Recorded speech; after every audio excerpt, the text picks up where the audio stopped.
Chers amis, bonsoir et merci d'être là avec moi ce soir pour ce nouvel et dernier épisode de votre série Le Comte de Monte Cristo. La rédemption. Cet épisode explore le chemin difficile mais nécessaire d'Edmond vers la rédemption et la paix intérieure. Il offre une conclusion émouvante et profonde à son parcours, tout en laissant entrevoir la possibilité d'un avenir plus lumineux. Alors installez-vous confortablement et laissez vous emporter par les mots. Le vide après la vengeance. Le navire d'Edmond vogue sur une mer calme, les voiles blanches gonflées par une douce brise. À bord, le comte de Monte Cristo, seul, contemple l'horizon infini. Son visage, marqué par des années de lutte et de ruse, est maintenant empreint d'une profonde mélancolie. Le poids de ses actes, bien qu'achevés, continue de le hanter. Il repense à chaque ennemi qu'il a détruit. Danglars, Villefort, Fernand. Ils avaient payé pour leurs crimes, mais à quel prix? Edmond, autrefois un jeune homme simple et optimiste, se sentait désormais étranger à lui-même. La vengeance l'avait consumé, transformant son cœur en pierre. Alors qu'il scrute l'océan, il entend une voix intérieure, presque un murmure. Edmond Dantès est-il mort? Ce questionnement, il le fuit depuis trop longtemps.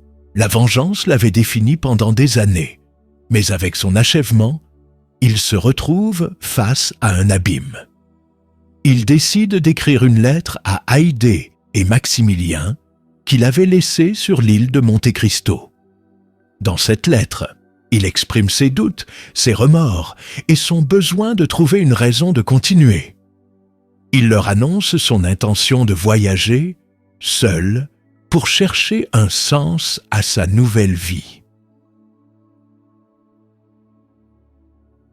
Une rencontre inattendue. Dans une petite ville portuaire italienne, Edmond arrive sous un faux nom, vêtu de vêtements simples. Il loue une modeste chambre dans une auberge, loin du luxe et de l'opulence qui avaient caractérisé sa vie de comte. Là, il espère se fondre parmi les gens ordinaires, à la recherche d'un apaisement qu'il ne trouve pas. Lors d'une promenade sur le marché, il croise une jeune femme nommée Sophia, une veuve dont la boutique de tissus est connue pour sa générosité envers les plus pauvres. Sophia dégage une sérénité qui intrigue Edmond. Malgré ses propres souffrances, elle semble avoir trouvé la paix. Sophia, curieuse de ce mystérieux étranger, entame une conversation avec lui. Elle remarque la tristesse dans ses yeux et lui parle de sa propre douleur après la perte de son mari et de ses enfants. Mais au lieu de sombrer dans le désespoir, elle a choisi de consacrer sa vie à aider les autres. Parfois, la seule manière de guérir nos blessures est de penser celles des autres, dit-elle. Ces paroles résonnent en Edmond. Il se rend compte qu'il n'a jamais envisagé une autre voie que la vengeance ou l'isolement. Il décide de rester en ville quelque temps, attiré par l'idée qu'il pourrait, lui aussi, trouver une forme de rédemption en aidant autrui.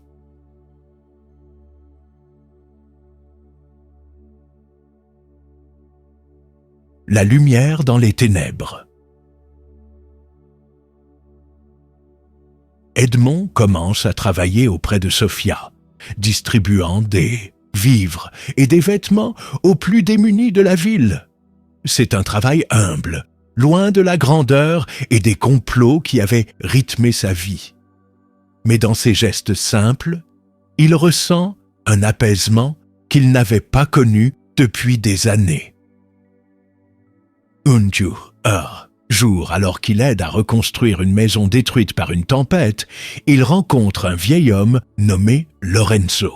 Ce dernier, autrefois riche marchand, a tout perdu à cause de la corruption et de la trahison, des injustices qui rappellent à Edmond sa propre histoire. Lorenzo parle de son chemin vers le pardon et de son choix de ne pas chercher vengeance, mais d'accepter les pertes comme des leçons de vie. La vengeance est un feu qui détruit tout, y compris celui qui le porte, dit Lorenzo. Ces mots frappent Edmond en plein cœur. Il commence à comprendre que sa quête, bien qu'en partie justifiée, l'a également privé de sa propre humanité. Peu à peu, il se confie à Sofia et Lorenzo, partageant des bribes de son passé sans révéler son véritable nom. Le retour d'un ami.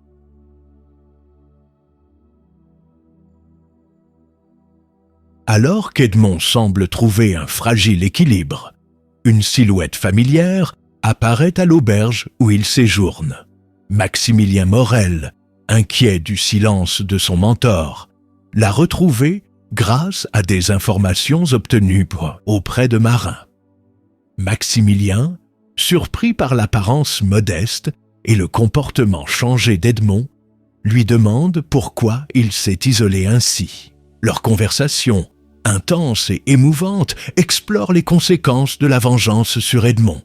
« Vous avez sauvé ma vie, comte, mais aujourd'hui, c'est moi qui suis ici pour vous sauver, » dit Maximilien.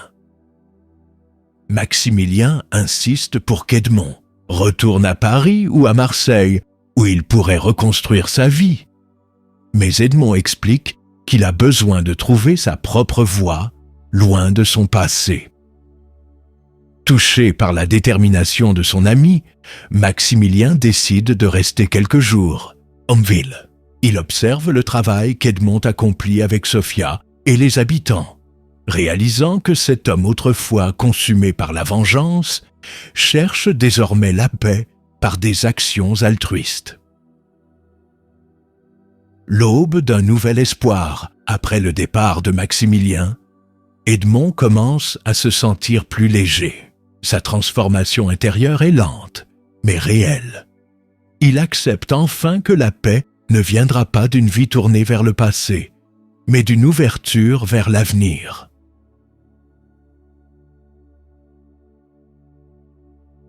Un soir, alors qu'il marche sur la plage, il rencontre Sofia, qui lui parle de son propre chemin vers la résilience.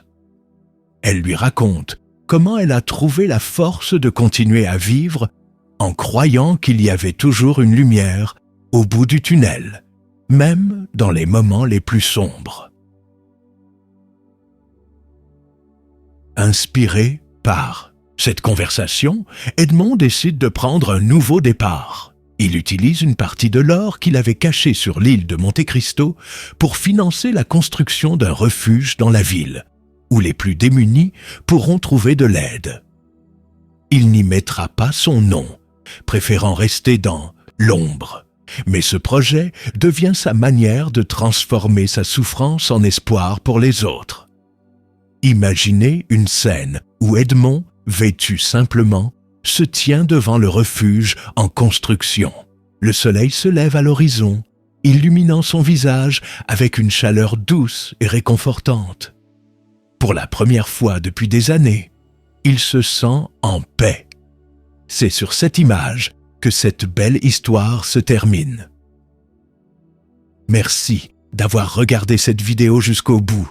Ça me fait vraiment plaisir. Si tu as apprécié, pense à laisser un pouce bleu. Ça aide énormément. N'hésite pas non plus à t'abonner et à activer la cloche pour ne rien rater des prochaines vidéos. Et surtout, partage cette vidéo avec tes amis ou sur tes réseaux sociaux. C'est grâce à vous que la chaîne grandit. Merci encore pour ton soutien et je te dis à très bientôt pour de nouvelles aventures.